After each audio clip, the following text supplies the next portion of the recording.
This is Pat Barrett. I have a story to tell today. It has to do with Japan, as I've got a Japanese vase and my Hotai Buddha there, and some Japanese print there on the wall.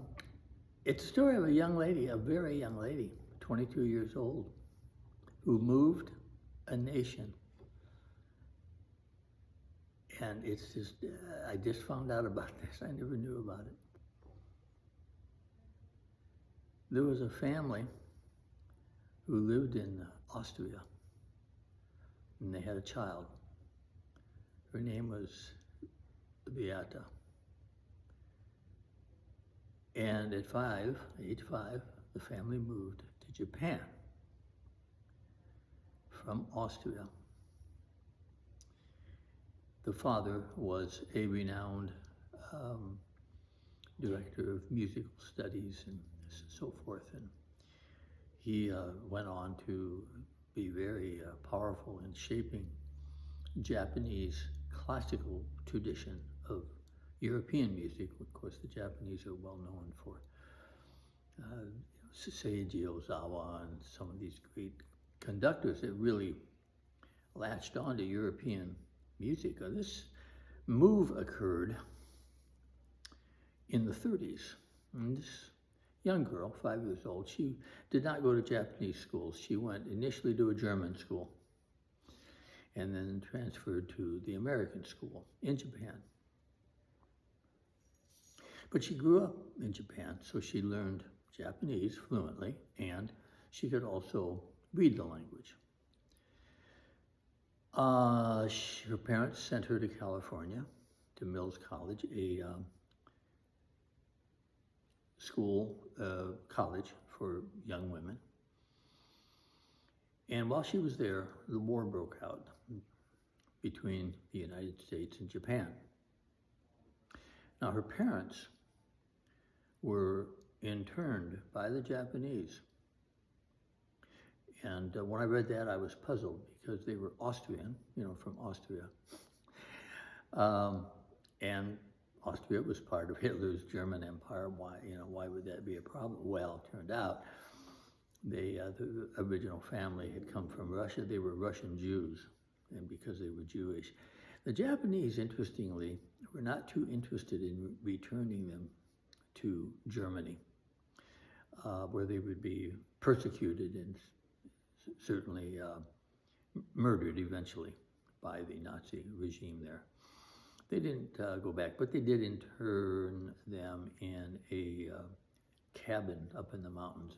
Very, very tough. So after the war, their daughter, who had gone to work for the American government during the war, she said there were about 65 Caucasians. This is a word for white people. It's for some reason, and I don't know why, interesting, when we're talking about Asian people, and when we say white, we don't say white people, we say Caucasians, which is fine, but it's just odd. But she said there were about 65 Caucasians in the United States who spoke Japanese.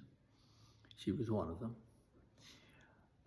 As you recall, we interned American citizens whose ancestors had come from Japan. And that was a blot on our history, but we did that. So she worked for the American government and listening to Japanese broadcasts and, so forth, kind of spy work, you might say. When the war ended, she headed for Japan to look for her parents, whom she did find. But because of her language skills and her history of working with the government, she went to work for General MacArthur's occupation army.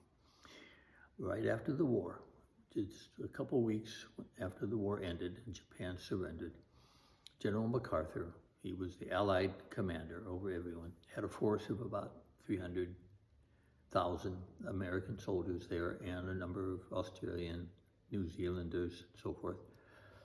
But it wasn't really enough to control a country of, at that time, 70 million people. So eventually they turned to the Japanese themselves to govern their country. A big thing was the huge corporations in Japan that had run everything before and during the war. And initially the occupation said, hey, you know, you guys participated in the war, we're not gonna let you run your companies anymore. But it became pretty clear that they had been the movers and the shakers in the society, and if they were gonna get the economy back on track, they needed these people there. But the Americans decided that Japan needed a new constitution,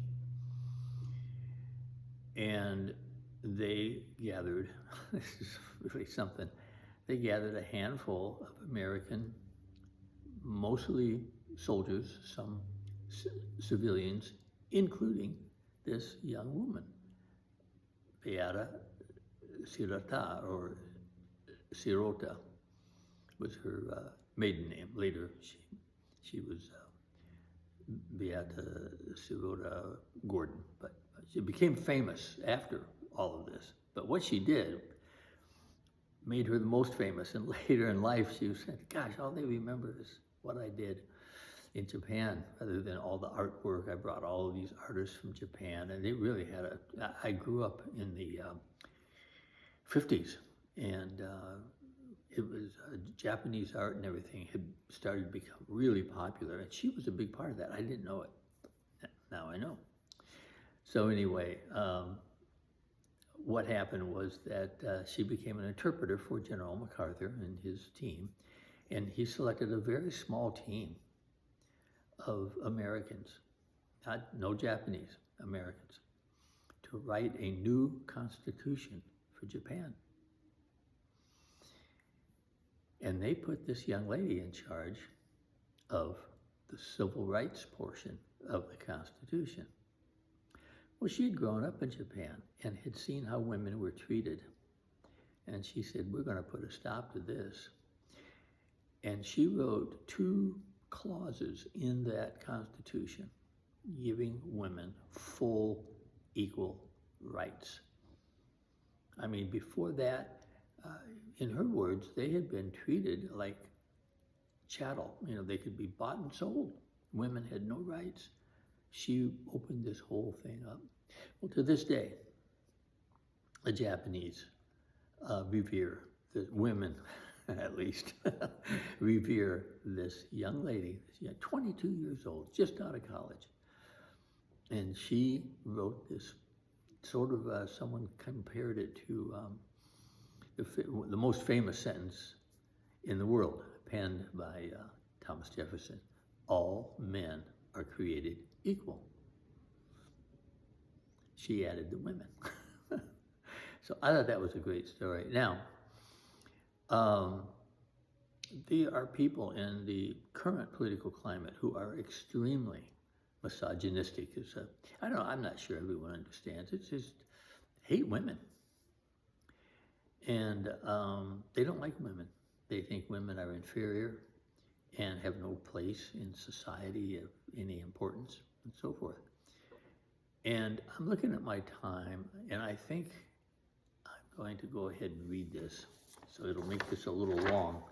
But this guy wrote a comment in a Substack, and he said this: listen carefully. In my early athletic career, and then long corporate career, where I have been given the privilege and challenge to try and unravel human behavior related to performance, there are, of course, many facets to personality traits that make us all unique. However, there are classification tools that help optimize our understanding and processes for dealing with the variance. One of those classifications I have settled on is the relative level of emotional noise surrounding and influencing a person's critical thinking, cognitive capability. There is a spectrum, But people high on emotional processing are in one category, and those with the capability of compartmentalizing strong emotions to get to a rational, factual, and objective determination are the other. And although there are plenty of people crossing the gender divide on this biopic behavior classification, females tend to dominate the former, the emotional, and males the latter, the rational. I frequently test this theory, and it is always proven. The problem with the emotionals, women, okay, is that cognitive processes gets tied up with their emotions. They often do not have the emotional intelligence to realize that their strong feelings are supplementing fact. They think, and then come to conclusions that they are sure are correct, and those that oppose are stupid, not seeing things the same way. But generally their arguments fall apart in a debate of facts and logic, which is why they also like their safe spaces and groupthink bubbles, because the logic shatters their feeling good about themselves, and feeling good is their primary pursuit. Say things that make them feel bad, and they will go so far as to celebrate your assassination. Their need to protect from feeling bad about their ideas and positions is that strong. Now, I think we were born with these strong emotive traits, but they are either reinforced or corrected for. Certainly, children are not expected to control or understand their emotional impulses. They have to learn in their development to be adults. But the lessons for adults are generally those of self-determination, responsibility, and accountability. Because when you are on the front line, you cannot afford making mistakes in judgment from strong emotional impulses. You have to calculate the probability and decide accordingly. If it is females, because they don't have the evolutionary biology of frontline accountability, they are in fact protected from their out-of-control behavior by strong men that want to have sex with them. Maybe that's kind of where he was going, I don't know. Mothering is an extension mechanism as mothers care for people, and thus the people cared for can shirk responsibility from being on the front line. Where is this guy going? This also explains the urban versus rural difference between liberals and conservatives. Oh, that's where he's going. Urban living is having copious service for everyday life. Rural living, you might have to raise your own chicken, butcher it, and cook it. Urban people are mothered. Rural people are on the front line. Oh man, this is it. These differences always existed. The reason that they are now a problem is the rise of females into power positions in our institutions, where they are attempting to mainstream emotional behavior over rational behavior. It looks crazy to the many of us, because frankly it is. Now, there you go. Some people just come right out and say it, don't they? Thanks for listening.